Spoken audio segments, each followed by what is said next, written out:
Welcome to The Explainer. Today, we're putting on our professional investment advisor hats to objectively analyze a massive shift happening right now in the commodity markets.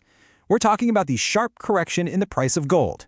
Listen, we aren't here for sensationalism today. We're just looking at the facts, the raw data, and exactly what this pullback means for your portfolio. Let's get right into it. Here is our roadmap for the briefing. We'll start with the 12% gold correction itself, then look at exactly why prices are falling.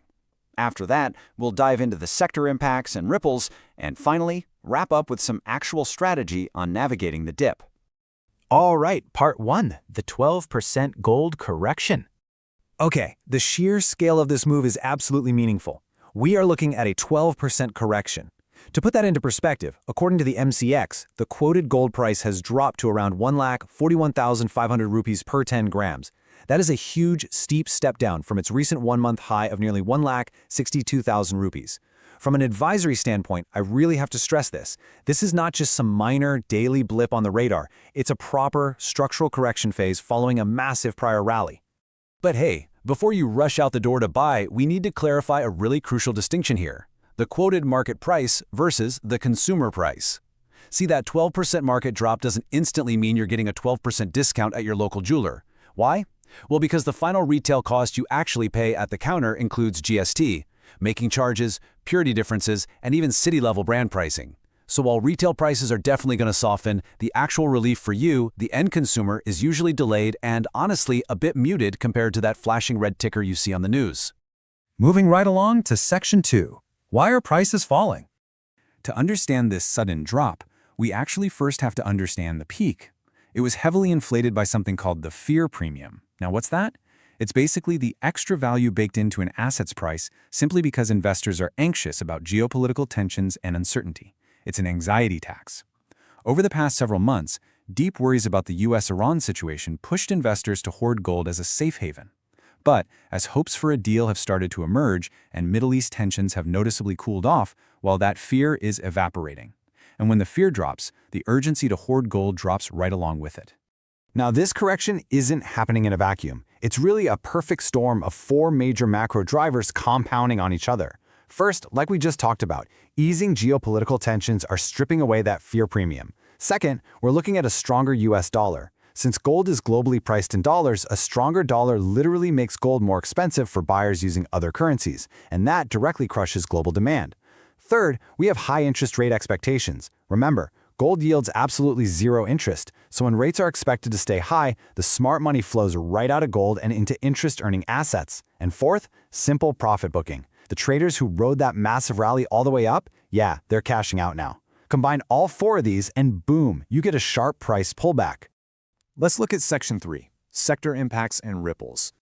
The ripples of a 12% drop hit domestic businesses in wildly different ways, depending on where they sit in the market ecosystem. Let's break it down.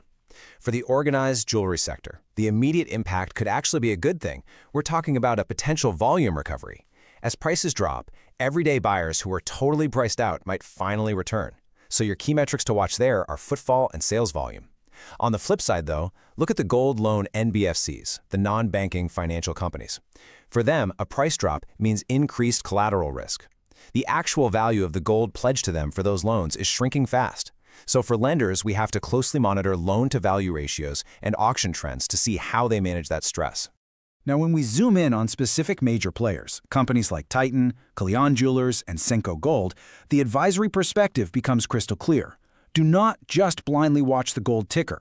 The true trigger for these stocks isn't the raw commodity price dropping, it's whether everyday consumers actually walk back into those retail stores.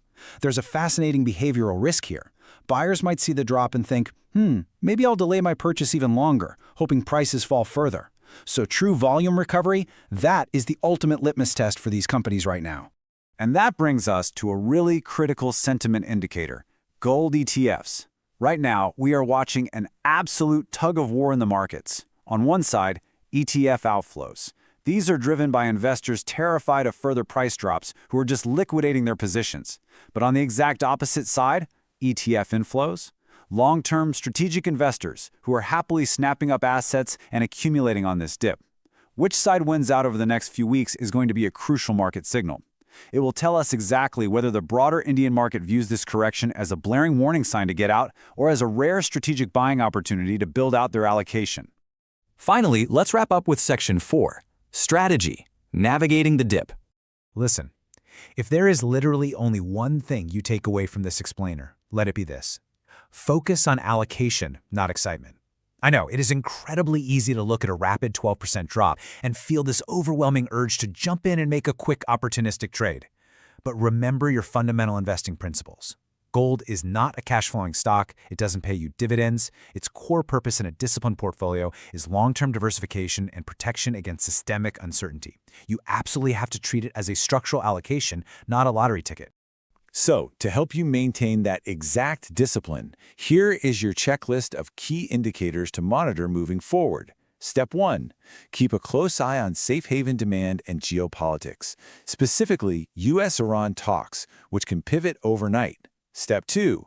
Track the strength of the U.S. dollar and Federal Reserve interest rate commentary, because those drive the global baseline price. Step 3.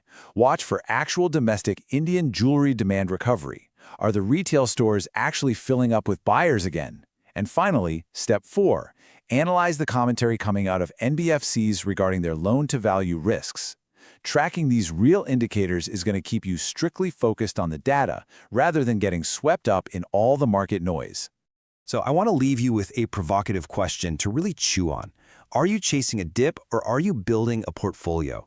Look, a sharp correction like this 12% drop is fascinating to analyze for sure, but your reaction to it has to be grounded in rational risk management. If gold is a measured part of your long-term plan, you can use this correction gradually. But if you're buying simply because the price fell, tread very carefully.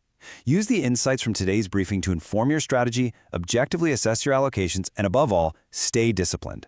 Thank you so much for joining me, and until next time, keep learning and stay focused.